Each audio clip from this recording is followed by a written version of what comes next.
What I'm going to talk to you about is layers. Now, layers are what give Photoshop and Photoshop Elements its real power in transforming your photographs. What we saw Cindy do was really impressive, and that was all done on just the background layer. You have a choice in Photoshop Elements of taking the background layer and building on top of it with other layers. And this is the layers palette over here on the right-hand side. I'm going to, you see these bars here, how my cursor changes? I'm going to grab it and pull it up a bit so we have more room to see layers. Artwork and effects is still there. You can resize your work area pretty easily with dragging and dropping in Photoshop Elements. Now, layers, I want you to think of them as something like maybe clear panes of glass just stacked on top of each other. And as you work with layers, you may have an area that's opaque covering the layer beneath and you'll only see what's above, or you may have an area that's transparent so you can see all the way through the layers. So just like a bunch of glass, if you had a picture on the bottom and you put a piece of glass on top, and with a magic marker you drew a mustache on the glass, you wouldn't be changing the picture, you'd be changing that little piece of glass on top. It would look like the mustache was on the picture, but it's really on the layer, and if you take that piece of glass away, your original photograph is unchanged. That's the way layers work. Each one is independent of the layer above or below it. Some will be transparent, some will be opaque depending on how you use them and what you put on them. You can change the order that they're in. Even after you've made a layer, you can drag and drop and change the order. You can change the way layers are blended together. That's called the blend mode, and we're going to talk more about that in a second. You can change the opacity, which is how much of the layer below shows through. For instance, we have one photo here. I'm going to pull another picture up, this banner. I'm just going to pull it up and drop it on here. And you see you have two layers. You have the background layer and the Merry Christmas layer. And we have some more choices now that they're here, have become active instead of grayed out. This is the blend mode over here, and as you can see, there's a lot of different ways to blend two layers together. And this is the opacity slider, where it can go from 100% opaque, which means since Christmas is on top, it blocks out everything underneath it. We can slide that from 100 down slowly or a lot at a time, all the way to 0. Now you don't see it at all. It's completely transparent. All the way back up to 100. So that's the opacity slider. You can also lock a layer so no changes can be made to it accidentally. And you can lock the transparency in a layer so that it doesn't become, you can't write anything on the transparent sections. You'll know what's transparent in a layer if you look over here in the layers palette. You see this little gray and white checkerboard area around the Merry Christmas banner. The gray and white checkerboard is the transparent area. You'll notice there's a lot of transparency on this layer. The layer beneath has no transparency at all. You can also turn layers on and off with these little eyeballs. You just click on it, make it invisible. The layer is still part of the picture, it's just not visible. That can be useful when you're working on several, you have a whole lot of layers and you want to see something underneath, but you don't want to move it, because if you move it, you'll never get it back in place again. You can just make it invisible while you work. Just try not to forget that you have all these layers that you've turned off, because you can end up repeating things. It's not unusual for people to forget that they've turned layers off. When you work with layers, you can name them anything you want. It doesn't have to say layer 1, 2, 3, although by default, Photoshop will name them layer 0, layer 1, layer 2 in the order they're created. They don't have to be called a layer. It's not important. The only one whose name actually means anything is the background layer. Photoshop Elements by default always opens a photo with a background layer. If you want to do things to the background layer, for instance, like I have my Move tool selected here, I can't do anything to it. There are certain functions you can't perform on a background layer because it's the background. You change that by selecting the layer, which means you see how, I'll make it visible again, the Christmas layer has the blue highlight around it. When I click on background, it has the blue highlight. That means the background is now the active layer. I'm making Christmas invisible again. The background layer is now active, but even so, I can't use the Move tool. I can't transform it because it's a background layer. If you look over here, you'll see it has a little padlock. That means the layer is locked, and we can't make changes in certain respects. You can do some stuff, not others. We can make it a regular layer. That's called promoting it. We can promote it to a layer by just clicking on it where it says background. Now Photoshop Elements is going to name it Layer 1. We can name it anything we want as long as we don't use the word background. Just say OK. And now you'll see I have my Move tool selected, and I've got the bounding box with the corners. I can twist it and change it and move it around, change its size, do anything I want to it because it's a layer. The padlock is gone, and it's fully usable. So once you bring your background photo into Photoshop Elements Editor, it's a good idea to either copy that background or promote it immediately to a layer so you can start making changes. There are several ways to make a new layer. One thing you can do is just take your layer that's active and drag it to this icon that looks like a little piece of paper with the corner turned. That's the new layer icon. If you drag and drop a layer on top of it, it just creates a duplicate layer, and it names it Layer 0 Copy, so you know you've just copied that layer. You can do that with any layer. It's pretty weird to do it with one that's invisible, but you see you can do it. Now I'm going to throw away the copy of the Merry Christmas layer by just dragging it and dropping it in the trash can. That doesn't change the original photo that we dragged in here. In fact, if I drag the Merry Christmas thing itself, you'll see that photo hasn't been touched. Only the layer is gone. This is non-destructive editing when you do these drag and drop operations in the layer palette. You can also create new layers by going up to the layer menu and clicking on New Layer. That's pretty obvious. Layer via copy and layer via cut have to do with making selections. You can also create a new layer by just clicking on the layer icon and not doing any dragging and dropping, and that will create a new transparent layer.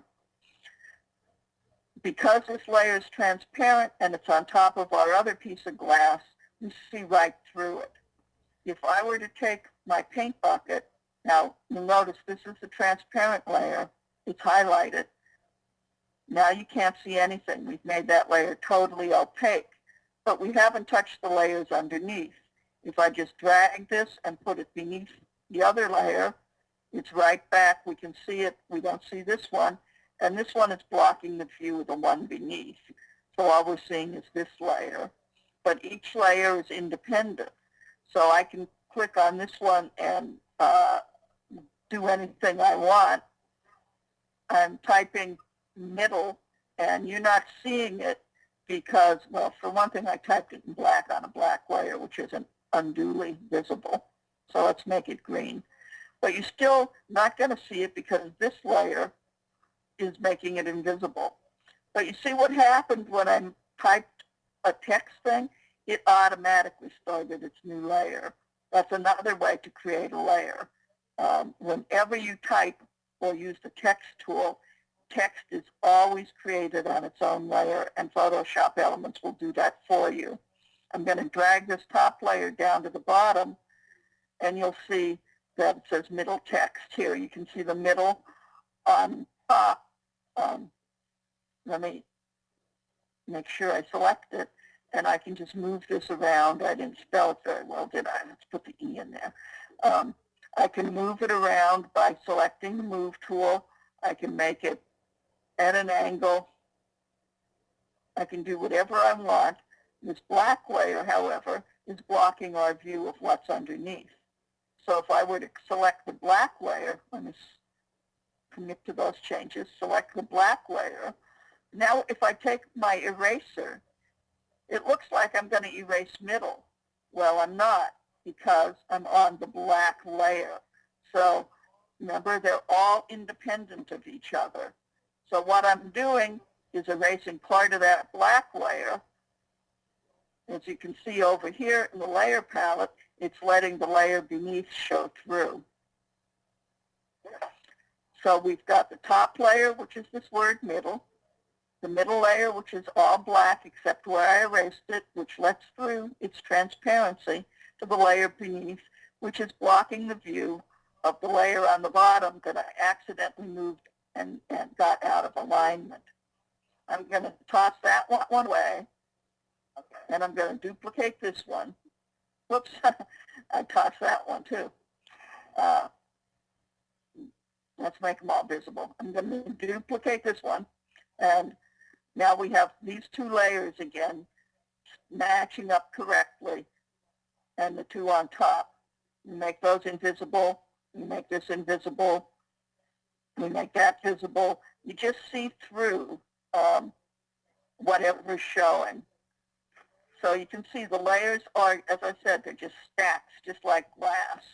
I'm going to toss away those two samples. Now, we talked a little bit about the order of the layers and the hiding and showing. You can experiment with that at home. It's pretty intuitive. It works just the way you think it would. There's another icon here that we haven't talked about, and that's the adjustment layers. This is what we're going to look at in more detail real soon. You have several kinds of adjustment layers, like solid, color, gradient, and pattern. I don't use these very much, and I think most people don't. They use them by getting them in the enhancements or creating a layer. But let's say we make this green layer. What we've done is taken this whole area and made it green. It's an adjustment layer. So we can use it to make changes beneath and below by working on this mask. If I were to erase or paint on the mask, not erase, if I paint on the mask, and my brush is way too small, come up here to a soft round 100 pixel brush. If I paint on the mask, you see we start making the things below this become visible by painting with black on a white mask.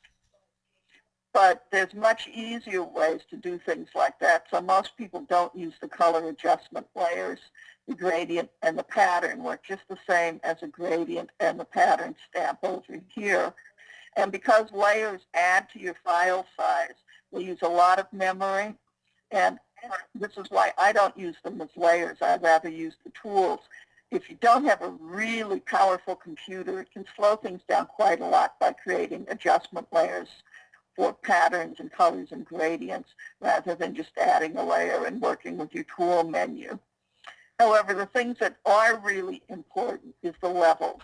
Just like Cindy showed you up here in enhancements, the level shows you your histogram, it shows you your channels, and you can make a lot of changes, important changes to your picture.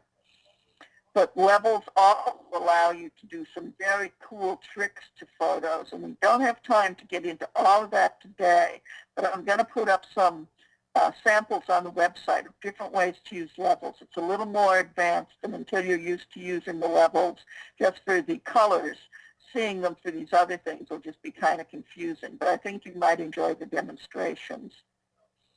So let's take this picture and see ways we can improve it. So the first thing we might want to do is change the blend mode. The blend modes have names that are a little bit deceptive. They don't do what they what the English phrase would suggest to you. These are photography terms, and they're not working the way you might think they do if you just recognize these names, these words from everyday speech. Darken does not darken your photograph at all. What darken does is compares values between these two layers, and it always chooses the darkest value. Because these layers are the same color, you're not seeing any difference. But if we put this guy and his son here and put them between, and we change the blend mode to darken, you'd see we got this guy's head turning a funny color here because the blend mode is doing funny things to him. By the same token, let me make sure I choose this one, lighten will not lighten this photograph. It also compares the two layers and chooses the lighter values, even if they're not the same picture. If there's a value for white that's lighter than the value for white on the top layer, it will choose the lighter value. So your photo sometimes looks a little bit blown out. You're not going to use a lot of these in everyday work. The easiest way to get used to them is to just pick them. Put your pictures together and say, I wonder what happens if I use hard light. Nothing very pretty. What would hard mix do? Oh, that's really horrible. So you might want to just take a picture and try different blend modes. The ones you're going to use most often in your work with Photoshop are going to be multiply, screen, and overlay. These are the ones that really work in putting two values together. Multiply is going to take the two pictures and it's going to take the darker colors on the bottom layer, and it's going to use them to make the top layer twice as dark, say, or it's going to lighten the lighter areas, darken the darker areas. So let's look at that and see it. Let's just go to multiply, and you can see it's really quite an improvement. Multiply is a great one-step way to take an old faded photograph. I'm sure you have shoe boxes in your closet or in your attic of old family photos, and the emulsion has faded over time. As a photo gets 10, 15 years old, the dyes start to fade, especially for Polaroid photos. And you start losing your photo. They lose sharpness, they lose color, they lose saturation, what Cindy was talking about, the punchiness of the colors. You can bring that back pretty easily by just duplicating the layer and using the multiply blend mode, and suddenly you've got something that looks a lot better than it did. By the same token, this photo, I'm gonna copy it, and I'm gonna change them to layers. Well, I called it a liar, but you see, this is what they'd call underexposed. It's very dark behind the man. You don't see much detail in the little boy's head. We're not looking at the eyes right now, but just the color values. If we go to the top layer and we use screen, we lighten it up quite a bit. We start to bring out some detail in the man's face, a little bit of detail in the kid. We get a little overcompensated because he wasn't totally underexposed. So what do you do in a situation like that? You take your levels, and we make a level adjustment, and then come in here, and we can take those whites down, or bring the darks back up, or bring the mid-levels back up while keeping the darks down. And you can start making those kind of level adjustments Cindy talked about in her thing. That's the level adjustment layer, and it's quite useful for bringing your photos back into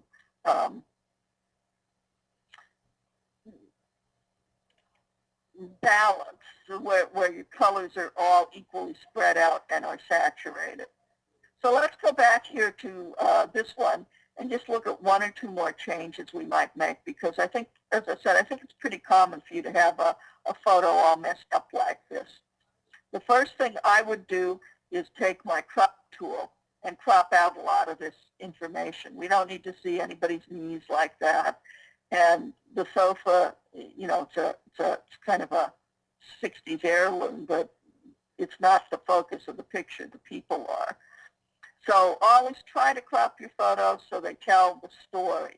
You only need as much in the frame as actually contributes to the picture. So we crop down to the people.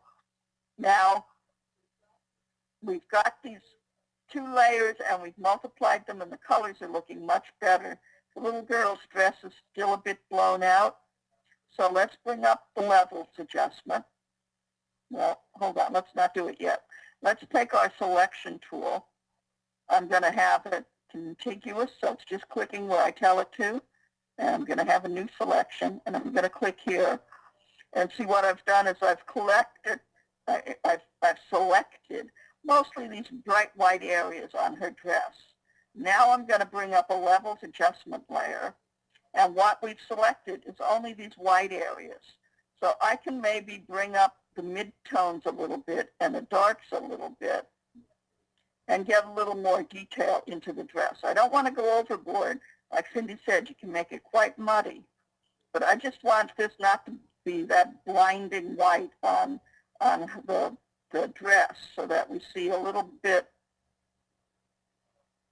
of detail, a few wrinkles, and just say, here's the original, here's what we've done.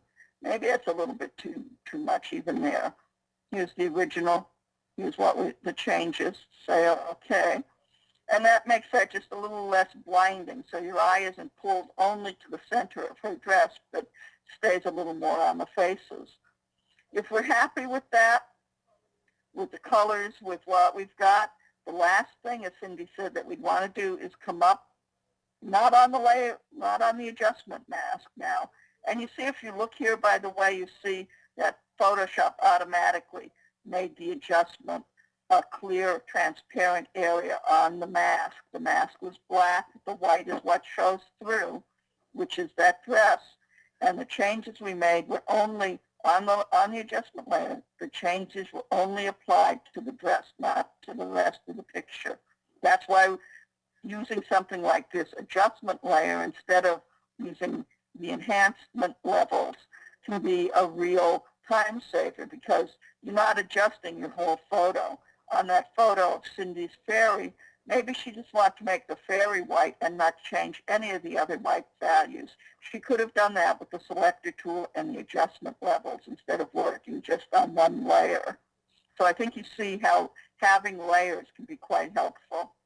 So let's go back to, I'm going to clip these together. Didn't do it. Get up there. I'm going to clip those together. And I'm going to come back here to the little girl. And what I want to do is make it sharper. If we bring this up a bit, you can see their facial detail is kind of fuzzy. So let's go up to Enhance and the Unsharp Mask. And again, what we're working with here is a mask. You're not going to see it, but it's applying masking to the picture. Unsharp Mask, they call it that just to confuse you. It's a totally counterintuitive name, but unsharp is used to sharpen. So here's our preview again. And you can see up here what's happening. I have it kind of high because it's really a pretty unsharp photo. The radius tells you how far it's going. The threshold tells you if you 1 pixel is the absolute lowest you can go. The higher the threshold is, the more unsharp the photo has to be before it's applied. So I usually keep the threshold on something like this pretty low. At this point 1, the radius, I'm going to move down a little bit because I don't want it. I'm going to make it about 5. Just type it in there. You don't have to use a slider. And I'm going to sharpen the heck out of the puppy. So I'm going up to almost 120, which normally you wouldn't do, but this is so fuzzy. I'm going to say OK and take it back down to its original picture.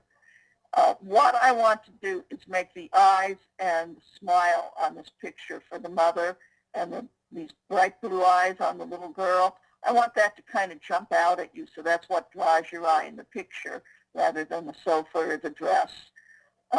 So let's see what happened. Here's our original, and here's our finished picture. Now you can do lots more to this, depending on how much time you want to spend. You can take the clone stamp tool, and let's make this a little bit smaller. I'm not going to really do this. I just want to show you. You might want to come up here and start cloning in on the, whoa, that's a really bad job. Start cloning in on the highlights that are blown out here to not make your eyes go onto the paneling, but to keep it on the people. As you can see, it would be a little bit slow and tedious, and I don't want to waste a lot of class time just cloning paneling. But you could make it fit in pretty well just by copying the panel next to it and cloning it down. And let's get up here again. And it doesn't, it picks up the patterns, it picks up the color, and it makes this area around the hair a little bit darker. So once again, your eyes are not drawn to an irrelevant part of the photo, but to the people. And as I said, I don't want to spend a lot of time. I've done a kind of a half slapdash job on that. But it gives you the original, the finished picture, and you can see even on that, you don't have this blown out area up here, which kind of makes you look up instead of looking down into the faces. So that's how blend modes and layers can work on simple photographs. Easy problem.